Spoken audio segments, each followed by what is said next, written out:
Peacock Jewelers, timeless jewelry for generations.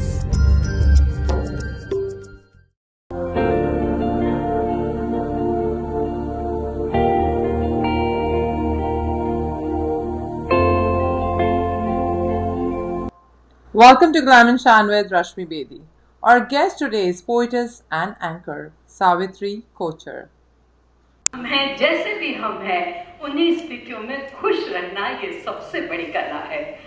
हंसना बहुत बड़ी नियामत है।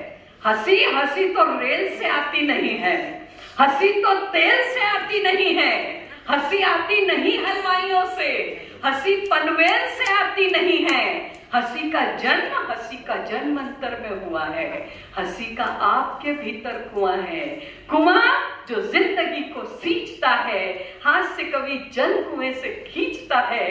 तो लीजिए हाथ से मेघ गहरा रहे हैं, हाथ से कभी आ रहे हैं, आ रहे हैं, आ रहे हैं।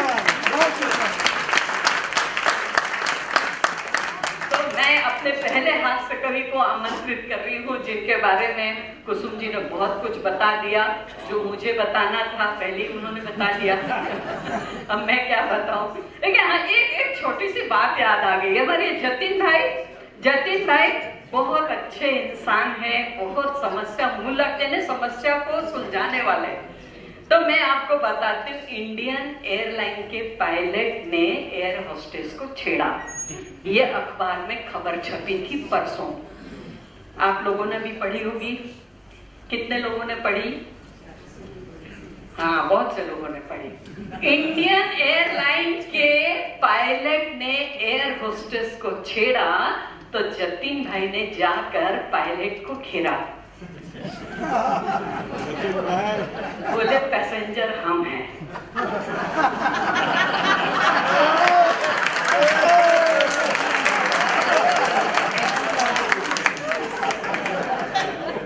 जतिन भाई ने पायलट को घेरा, बोले पैसेंजर हम हैं और सुविधाओं का लाभ आप उठाएंगे।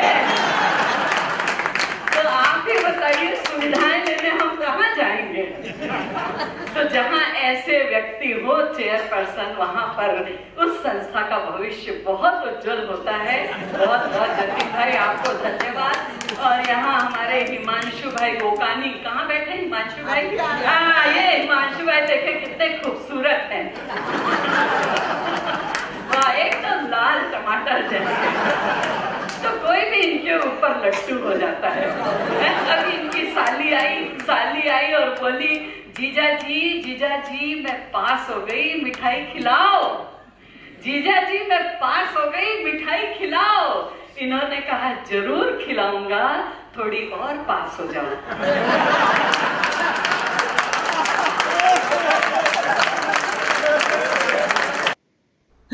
Welcome to the show. नमस्ते, कैसे हैं आप? नमस्कार। आप तो बहुत हंस रही हैं। आपका इंट्रोडक्शन ही इतना मजेदार है, आपने आते ही इतना हंसाया। I was loving it, amazing. बहुत अच्छी बात है, हंसना तो बहुत जरूरी है। थैंक यू देखिए सो मच। कितना कोरोना फैला हुआ है, पूरे विश्व की हालत क्या है। तब मैं 4 पंक्तियों से पहले आपको बताती हूँ कि आज जरूरत क्या है। मुस्कुराती जिंदगानी चाहिए। आज जरूरत है हंसी की, मुस्कान की, ताकि हम तनाव से दूर रहें। तो मुस्कुराती जिंदगानी चाहिए, आज कुछ ऐसी रवानी चाहिए। सारी दुनिया अपनी हो जाती है, बस एक उसकी मेहरबानी चाहिए, एक उसकी मेहरबानी चाहिए। भगवान हंसी दे, खुशी दे। बस यही मैं भगवान से प्रार्थना करती हूँ। बहुत अच्छा लग रहा है आपके शो में आकर मुझे। और एक महिला जब दूसरी महिला के सामने होती तो और भी अच्छे से हम बात कर सकते हैं। बिल्कुल सावित्री जी, आप आए हमारे शो पे, हमें भी बहुत अच्छा लग रहा है, क्योंकि ये ऐसा वक्त चल रहा है अभी कोरोना वायरस का, कि लोगों को बहुत मन परेशान है। और उसके बाद आपको पता है कि इतना स्ट्रेस बढ़ चुका है कि समझ में ही नहीं आता ये कब खत्म होगा, क्या करें। और जब हमारे शो में हाथ से कवि या कवियत्री आती हैं तो हमें बहुत अच्छा लगता है, क्योंकि हमें लगता है हमारे viewers all over US and Canada, उनके चेहरों पे मुस्कान आ जाती है, and that is what we always look forward for. तो थैंक यू सही सो मच कि आपने वक्त निकाला शो के लिए, और बहुत कुछ से आपसे सीखने के लिए। तो नहीं, ये जो कोरोना आया ना, जी बड़ी विपदा आई। जी ना नाई, बाल काटने जी, वाला, ना ना नाई, नाई। घर में बाई, न बच्चों को संभालने वाली दाई, न कमाई, न घुमाई, न मिठाई, न शहनाई, दिन भर दिखती है बस लुगाई लुगाई। बाहर जाओ तो ठुकाई और पिटाई, इसलिए घर में रहो। ये क्या है बात है, कोरोना का सुपर प्रभाव। Super super, amazing. How nice it is. I know कि हमारे व्यूअर्स भी इसे देख के बहुत एंजॉय कर रहे होंगे आज शो को, and they will be very very excited कि Savitri ji is here with us today. तो सावित्री जी, मैं आपसे एक्चुअली जानना चाहती हूँ कि आपने ये कवियत्री की तरफ जो आपका सफर शुरू हुआ, तो आप बचपन से लिखते थे, या आपने मतलब कैसे, आप पहले मतलब पढ़ने का शौक था, कैसे जी, डेवलप हुआ आपका शौक? दरअसल हम लोग छत्तीसगढ़ के हैं। जी वहाँ हिंदी भाषी लोग रहते हैं। जी और मेरे पिताजी बहुत बड़े वकील थे, उस क्षेत्र के पब्लिक प्रोसिक्यूटर थे, जी और बहुत पढ़े लिखे खुद तो थे ही, इसलिए हम सब बच्चों को उन्होंने खूब उच्च शिक्षा दी। तो मैं खुद बीएससी, एमए, एलएलबी मैंने किया। आप तो गोल्ड और मेडलिस्ट भी हैं। जी, एक गोल्ड मेडल भी मुझे मिला एमए में, हिंदी जी एमए जी में, जी। जो मेरे को बम्बई में बहुत काम आया। वाह। शादी के बाद मैं मुंबई आ गई। यहाँ आने के बाद मैंने एलएलबी किया, जी और साथ ही मैं कॉलेज में प्रोफेसर थी, ओके। हिंदी की प्रोफेसर जी कॉलेज में पढ़ाती थी। जी और अब जैसा एक महिला के साथ होना चाहिए, दो छोटे छोटे बच्चे हो गए, जी तो फिर मुझे कॉलेज छोड़ना पड़ा, क्योंकि उनकी परवरिश के लिए घर में कोई नहीं था। तो जब मैंने कॉलेज छोड़ दिया, और करीब वो गैप रहा 8 से 10 साल का, तब मैंने घर में ही रहकर ये विधा मैंने यहाँ पर आगे बढ़ा ली। मैंने बहुत सारी कविताएं लिखी, अच्छी पुस्तकें पढ़ी, और समाज के बहुत सारे कार्यक्रमों में मैं संचालन करने जाती थी, तो उन्हें बहुत अच्छा लगता था। जी। और इस तरह धीरे धीरे फिर मैं प्रोफेशनल हो गई, वेरी और मैं नाइस। करने लगी। तो आपको कौन सा आपके फेवरेट पोएट थे, जो आप जिनका आपको पढ़ना अच्छा लगता था, जिनकी बुक्स आपको पढ़ने का शौक था? पोएट्स तो देखिए, जो पुराने कवि हैं वो तो बहुत अच्छा लिखते थे, लेकिन हास्य का अगर शिष्ट हास्य देखें तो काका हाथरसी, निर्भय हाथरसी और शैल चतुर्वेदी, प्रदीप चौबे, ये इतना बढ़िया लिखते थे, और इतना इनका मंच पर ग्लैमर होता था, तो उनको देख देख कर ही मन में प्रेरणा जागी कि कुछ ऐसा किया जाए। आज दुनिया इतनी तनाव में है, इतना स्ट्रेस है, तब मुझे लगा कि हास्य, चाहे वो जोक के माध्यम से ही पहुंचे, किसी के होठों पर अगर हम तबस्सुम ला सकें, तो ये बहुत बड़ी नियामत है, और ये बहुत जरूरी भी है। बिल्कुल। मैं हमेशा कहा करती हूँ, चिता चिता हम जिसको कहते हैं वो मुर्दों को जलाती है। चिता हम जिसको कहते हैं वो मुर्दों को जलाती है। बड़ी है इसलिए चिंता, क्योंकि वो जिंदों को जलाती है, क्या क्योंकि वो जिंदों को जलाती है। तो बात। चिंता करने से कुछ भी नहीं होगा, पॉजिटिव सोच रखनी चाहिए। जैसे अभी कोविड-19 की बात करती हूँ मैं, जी हमसे कहते हैं कि घर में रहो, घर में रहो। सही बात है, आप घर में रहोगे तभी आप घर में रहोगे। बिल्कुल बिल्कुल बिल्कुल, क्या बात है, बहुत अच्छा। जब घर में रहोगे तभी आप घर में रहोगे। जी और दूसरी बात ये कि आपकी थिंकिंग पॉजिटिव होनी चाहिए। जी देखिए, मैग्नेट के दो पोल होते हैं, बिल्कुल। एक नॉर्थ, एक साउथ। जी नॉर्थ पोल है वो साउथ को अट्रैक्ट करता है, नॉर्थ नॉर्थ को नहीं करता। तो बिल्कुल अगर हमारी थिंकिंग पॉजिटिव होगी, तो हम निगेटिव को आमंत्रित करेंगे, उसे अट्रैक्ट करेंगे, यानी कोरोना निगेटिव आएगा। और अगर हमारी थिंकिंग निगेटिव हो गई, तो हम फिर पॉजिटिव कोरोना को आमंत्रित कर लेंगे। क्या बात इसलिए है। अपनी थिंकिंग हमेशा पॉजिटिव बनाए रखना बहुत जरूरी है। बहुत अच्छे से आपने ये समझाया हमारे व्यूअर्स को, और उन्हें ये समझना पड़ेगा कि जो लॉजिक आपने समझाया है, it is really very logical, amazing it is, and they should follow that. सही। बिल्कुल। तो आप जो जैसे आपने कहा कि आपने काफी लेट ही इसमें आगे अपना सफर शुरू किया, बट जी आप लिखते तो जी। बचपन से ही हो गया, अगर डेफिनेटली अगर आप और किस आप जब लिखते हैं तो आपके कैसे आप उसको डेवलप डेवलप करते हैं? हाँ, नहीं लिखती भी मैं बचपन से थी, लेकिन शायद इतना नहीं लिखती थी जो मैंने बाद में ये हॉबी डेवलप कर ली। लेकिन हाँ, मेरे अंदर तो वो कीटाणु थे कि मैं कुछ लिख सकूं। मैं मंचों पर बोलती थी, भाषण वगैरह देती थी, तो मुझे बहुत अच्छा लगता था। और पढ़ने का मेरे को बहुत बहुत ज्यादा शौक है। मतलब मैं अपने दिन में कम से कम 7 से 8 घंटे तक पुस्तकें पढ़ती ही रहती हूँ, एक नशा सा है। अगर नहीं पढ़ी तो मुझे लगता है आज का दिन ऐसे ही बेकार चला गया। तो जितना हम पढ़ते हैं और जितना एक बार अगर थोड़ा सा कुछ बोलना हो तो उसके लिए आपको 3 घंटे तक सोचना पड़ता है। तो ये एक बहुत अच्छी बात है कि आप जब बोलते हैं तो उसके पहले आप उसके लिए कितना होमवर्क करते हैं, और इसी से आपको आगे बढ़ने की प्रेरणा मिलती है। तो जगह जगह मैं जाती हूँ जहां भी मुझे, खास तौर पे अपने समाज में, अपने लोगों में बोलना हमेशा इसलिए लाभदायी होता है क्योंकि वो लोग आपकी हर गलती को माफ करते हैं। वो जी हमेशा प्रेरणा देते हैं कि आप तो बहुत अच्छा बोले, लेकिन देखो इतना सा और थोड़ा सुधार कर लो, और हाँ। भी बढ़िया।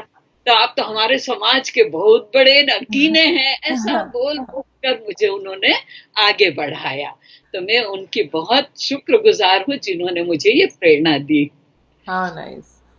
तो आप लाफ्टर चैलेंज में भी गए थे, वो अपना एक्सपीरियंस हमारे व्यूअर्स के साथ वो भी शेयर करिए कि how you got the opportunity to be part of that laughter challenge show. Yes, मैं लाफ्टर चैलेंज में गई थी क्योंकि मैंने अपना यूट्यूब चैनल बनाया है जो बहुत अच्छी तरह से ग्रो हुआ। आज उसको कम से कम 22-23 हजार व्यूज हैं और वाह 2000 के करीब सब्सक्राइबर हैं। वाह। तो वो देखकर, या कभी कोई स्टेज पर देखता है, कभी मेरे आर्टिकल्स छपते हैं, तो अलग अलग तरह से मैं वहां पहुंच गई और उन्होंने मुझे बुलाया ऑडिशन के लिए।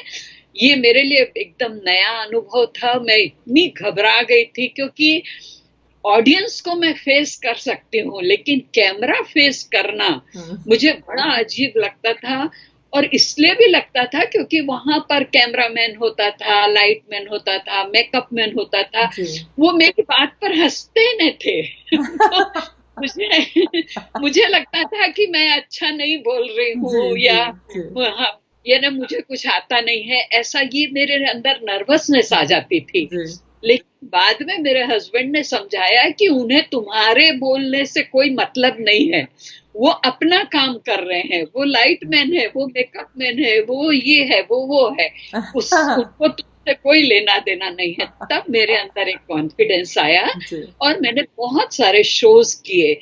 लेकिन फिर भी मुझे लाइव शो ही अच्छे लगते हैं क्योंकि लाइव शो में आप जब बात करते हैं तो जी सामने से प्रतिक्रिया मिलती है। जी जी मैं मेरे लाइव शो में हमेशा कहती हूँ कि देखिए, जीवन में आनंद लेना आना चाहिए। तब बिल्कुल मैं कहती हूँ कि जो जो जोर जोर से नाचे, जो जोर जोर से नाचे वो जोकर नहीं होता, जो जोर जोर से चिल्लाए वो हॉकर नहीं होता। मजा, मजा जो लेना जानता है बस उसी को मिलता है। मजा किसी के बाप का नौकर नहीं होता, क्या मजा बात किसी है, के बाप का नौकर नहीं होता। बहुत आप अच्छा। आनंद लेना चाहेंगे तो आपको आनंद मिलेगा। लेकिन मैं देखती हूँ बहुत से ऐसे चेहरे जो सिर्फ फोटो खिंचाते वक्त ही हंसते हैं। वो भी जब फोटोग्राफर बोलता है कि मुस्कुराइए, और उसके बाद फिर वो वैसे के वैसे हो जाते हैं। तो ये भी एक गलत चीज है। जीवन में उतार चढ़ाव, आरोह अवरोह तो आते ही हैं, लेकिन उसमें भी हमारी सोच अगर अच्छी है तो बहुत अच्छी बात है। और आपके साथ तो मुझे ही बात करके बहुत मजा आ रहा है। नहीं, आप तो इतनी खूबसूरत है और जब आप हंसती तो और भी ज्यादा खूबसूरत लगती हैं। तो मैं आपके लिए 4 पंक्तियां बोल दूं? हाँ जी जरूर, मुझे बहुत आप अच्छा लगेगा। बहुत खूबसूरत हो तुम रश्मि, बहुत खूबसूरत हो तुम, खुद को दुनिया की नजरों से बचाया करो। अरे सिर्फ काजल लगाना ही काफी नहीं है, गले में नींबू और मिर्ची भी लटकाया करो, गले में नींबू और मिर्ची भी लटकाया करो। थैंक यू सो मच, आपने इतना कुछ बोल दिया, बट ऐसा कुछ नहीं है। And I am a very simple person, but आपकी तरफ से आया है तो मुझे बहुत अच्छा लगा, मुझे बहुत मजा बहुत आया। I love it. You are amazing. आप मुझे ये बताइए, आपने मेरे बारे में तो बताया, अगर मैं आपसे कहूँ कि आप सावित्री जी को डिस्क्राइब करें पोयम के जरिए से, तो कैसे बताएंगे? मैं मेनली हास्य ही बोलती हूँ, जी लेकिन मेरा ऐसा विचार है, मानना है कि जीवन में प्यार सबसे बड़ी चीज होती है। हाँ जी प्यार सिर्फ प्रेमी प्रेमिका में नहीं होता, जी प्यार तो परिवार में होता है, प्यार समाज में होता है, इंसान और इंसान के बीच होता है। जब प्रेमी प्रेमिका आपस में प्यार करते हैं तो प्यार में अंधे हो जाते हैं। इसीलिए कहा जाता है कि प्यार अंधा होता है। लेकिन जब पत्नी प्यार करती है तो आंखें दिखा दिखा कर प्यार करती है, सही और जब माँ प्यार करती है तो आंखें बंद होने तक प्यार प्यार करती करती है। है। लेकिन जब पिता प्यार करता है तो आंखों से नहीं दिखता, वो प्यार हृदय के अंदर सागर की तरह लहराता है, क्योंकि पिता उसे व्यक्त नहीं करता है। तो प्यार सबसे बड़ी चीज है। और सच बात तो ये भी है कि राम को भी पहले लव हुआ, बाद में कुश हुआ। हाँ जी, बिल्कुल बिल्कुल, बहुत अच्छे। प्यार सबसे बड़ी चीज बिल्कुल होती बिल्कुल, बहुत अच्छा कहा आपने। सो नाइस, इतना कुछ सीखने को आपसे। बट लिखने की जो कला है, मैं जानना चाहूंगी। जैसे बहुत से यूथ हैं, यंग जनरेशन है, जो इस फील्ड में आना चाहते हैं, बट उन्हें समझ नहीं आता कैसे लिखें, क्या कर सकते हैं। तो क्या ये ऊपर वाले की देन होती है, या आप कुछ कर सकते हैं, अपनी मेहनत से भी बना जा है। सकता है? अपनी मेहनत से ही किया जा सकता है। आप इसका उदाहरण है। जिस सीट पर आप बैठी हैं, ऐसे ही कोई आपको स्पून से नहीं खिला दिया, लेकिन या हर चीज के प्रति मेहनत रहती। सबसे बड़ा डिवोशन होना चाहिए, अपने अंदर इंटरेस्ट होना चाहिए। आज मैं इस उम्र में भी इतनी एक्टिव रहती हूँ, ये भी मुझे लगता है कि अगर मैं बैठ जाऊंगी तो बीमार पड़ जाऊंगी। तो मन के अंदर एक प्रेरणा होनी चाहिए, अपनी इच्छा शक्ति होनी चाहिए। जी अच्छा, जो लोग नए आए हैं, प्राय मैंने ऐसा देखा है कि बिल्कुल आते ही वो एकदम जंप मारना शुरू करते हैं कि जैसे मैं एकदम ऊपर आ जाऊंगा। जी वैसा नहीं, पहले आपको बहुत स्टडी करनी पड़ेगी, बहुत से लोगों को ऑब्जर्व करना पड़ेगा, बहुत से लोगों की स्टाइल आपको सीखनी पड़ेगी। नकल बिल्कुल नहीं चलती इस फील्ड में। लेकिन अगर आप अंदर से चाहते हैं कि आप अच्छे कलाकार या अच्छे एंकर बने, तो आपको उसके लिए बहुत मेहनत करनी पड़ेगी। क्योंकि देखिए, परिस्थितियां रोज बदल रही हैं, जी राजनीति रोज बदलती है, रिश्ते रोज बदलते हैं। तो उन सब पर यानी एक्सटेम्पोर उसी समय आपको हास्य में अगर वो पेश करना है, तो आप कैसे पेश करेंगे, इसके लिए आपको माइंड भी कूल रखना पड़ेगा, और आपको खूब स्टडी और खूब लोगों को सुनकर, और फिर आप इस फील्ड में आगे आ सकते हैं। वेरी मैं ये नाइस। कहती कि मैं बहुत बड़ी कलाकार हूँ, बहुत लोग बहुत अच्छे कलाकार हैं, लेकिन मुझे लगता है उनको सुनने से मैंने बहुत कुछ सीखा, और मुझे सुनकर अब मेरा ग्रैंडसन है, वही बहुत कुछ सीख गया। यही मेरे लिए खुशी की बात है। हाउ नाइस दैट आप उसको सिखा रही हैं और गाइड कर रही हैं। इट्स अमेजिंग, बिकॉज मुझे लगता है कलम में बहुत ताकत होती है, और जी कलम जी बहुत कमाल कर जाती है। और जैसे कुछ भी लिखा जाए, जैसे किसी को इंस्पायर भी करना है, तो चार अक्षर भी उनका बहुत इम्पोर्टेंस होती है। बहुत तो बहुत। That is great actually. तो अभी आप ट्रैवल भी करती हैं, आप डिफरेंट डिफरेंट प्लेसेस में आपके शोज के लिए, वो भी बताइए हमारे व्यूअर्स को प्लीज। देखिए, भारत में तो प्रायः सभी शहरों में मैं चली गई और बहुत सारे मैंने शोज किए। इसके अलावा दुबई में हमारा शोज था, और बैंकॉक में हम लोगों ने शोज किए, थाईलैंड में। और अमेरिका के मेरे पास 2-3 ऑफर आए थे, लेकिन मैं इसलिए नहीं गई, एक तो बच्चों को छोड़कर जाना मुश्किल था और उनके हिसाब से वीकेंड में खाली करने वाले थे, तो महीने भर तक वहां पर खाली बैठे रहना और खाली वीकेंड में शो करना, ये मेरे को जरा कम जमा। एक महिला होने के नाते कि पीछे कैसे, मैंने एक परिवार, संयुक्त परिवार होता है तो आदमी थोड़ा सा रिलैक्स होता है, लेकिन यहाँ पीछे कोई नहीं था। लेकिन मेरी खुशकिस्मती ये है कि मेरे पति वो चार्टर्ड अकाउंटेंट है और उन्होंने मुझे बहुत सपोर्ट किया। कभी भी मैं बाहर गई और वापस आई तो मुझे गर्मा गर्म भोजन टेबल पर मिला मेरी केयर करने की, और ये मेरे लिए बहुत खुशकिस्मती की बात है। और ये तभी हो सकता है जब आपके परिवार वाले आपको सपोर्ट करें। बिल्कुल बिल्कुल बिल्कुल। मैं आपसे 4 लाइनें सुनना चाहूंगी। अभी आपने कुछ लिखा होगा, क्योंकि मुझे पता अभी कोरोना वायरस के टाइम सब घरों में ही हैं एंड सबसे पहले हमें सोशल डिस्टेंसिंग मेंटेन करना है, तो अभी आप अपना वक्त का जरूर सदुपयोग कर रही होंगी, ये तो मुझे पता है, जो पॉजिटिविटी है आपके पास, तो इतना तो आई कैन मेक आउट। तो प्लीज हमारे व्यूअर्स को जरा कुछ सुना दीजिए अच्छा सा, ताकि उनके चेहरों पे भी मुस्कान आ जाए। अभी देखिए, इस समय में घरों में नौकर नहीं है, किसी के भी घर में नहीं है, आप लोग के तो वहां होते ही नहीं है, लेकिन यहाँ पर होम सर्वेंट होते हैं जिनसे हमको बहुत सपोर्ट मिलता है। लेकिन अभी सारी हाउसवाइफ ही काम करने वाली बन गई, लेकिन कभी कभी नौकर छोड़कर जब जाता है उसका क्या कारण होता है, कुछ पंक्तियां आपको सुनाती हूँ। जरूर।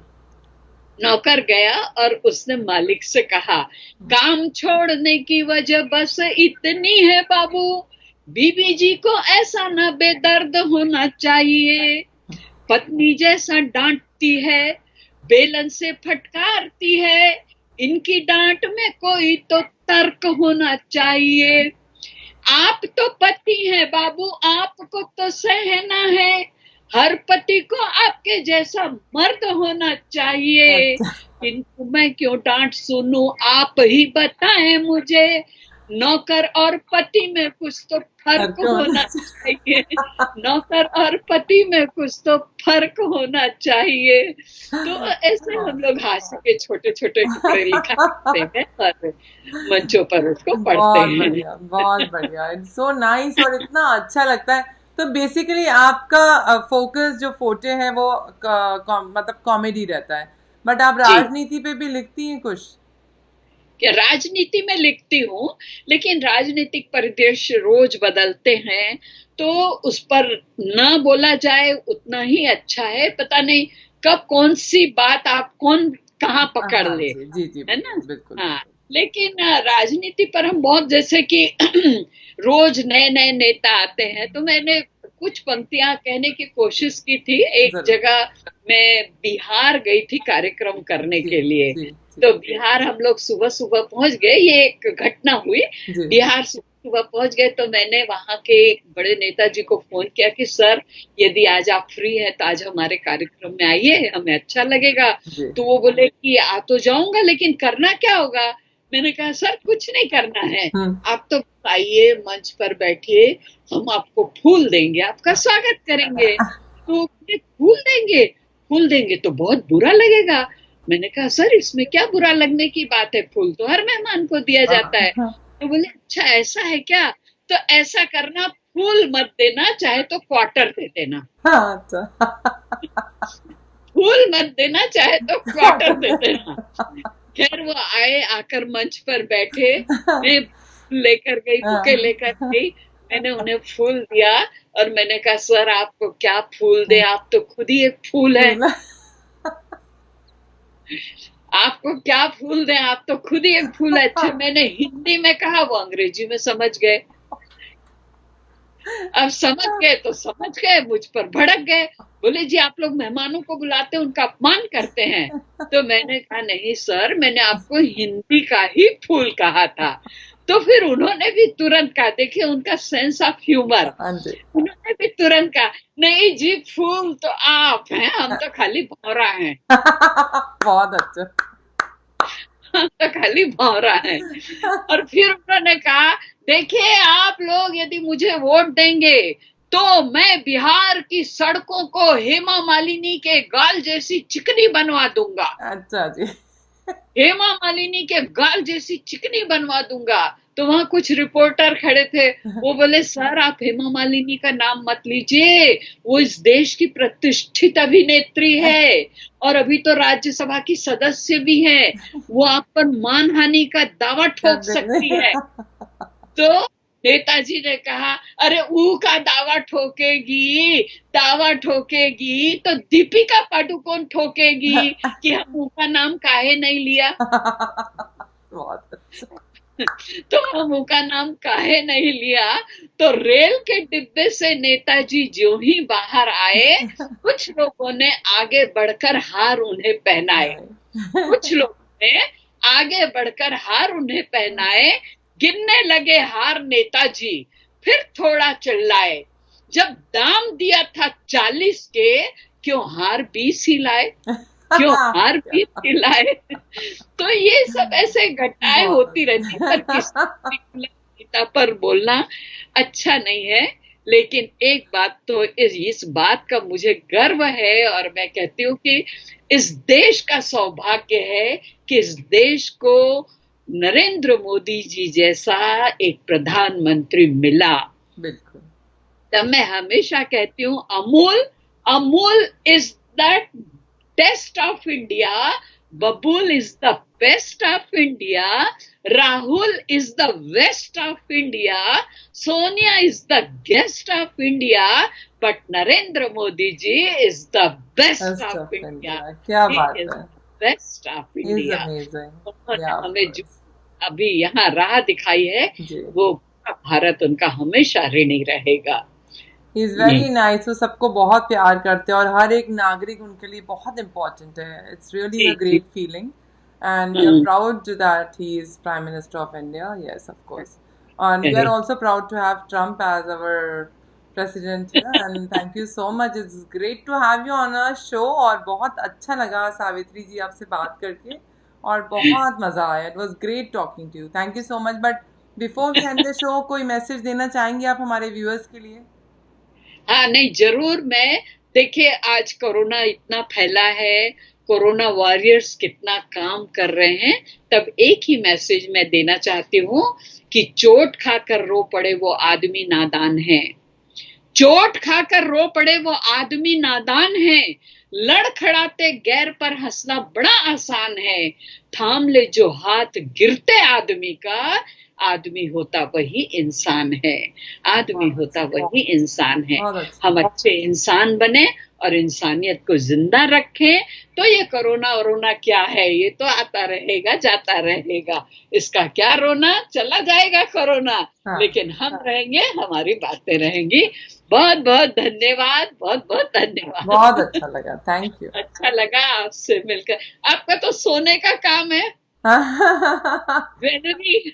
और कोरोना में तो बहुत सोना मिला, सुबह सोना, दोपहर सोना, रात सोना, दिन को सोना, बहुत सोना ही सोना। बहुत बहुत धन्यवाद, नमस्कार।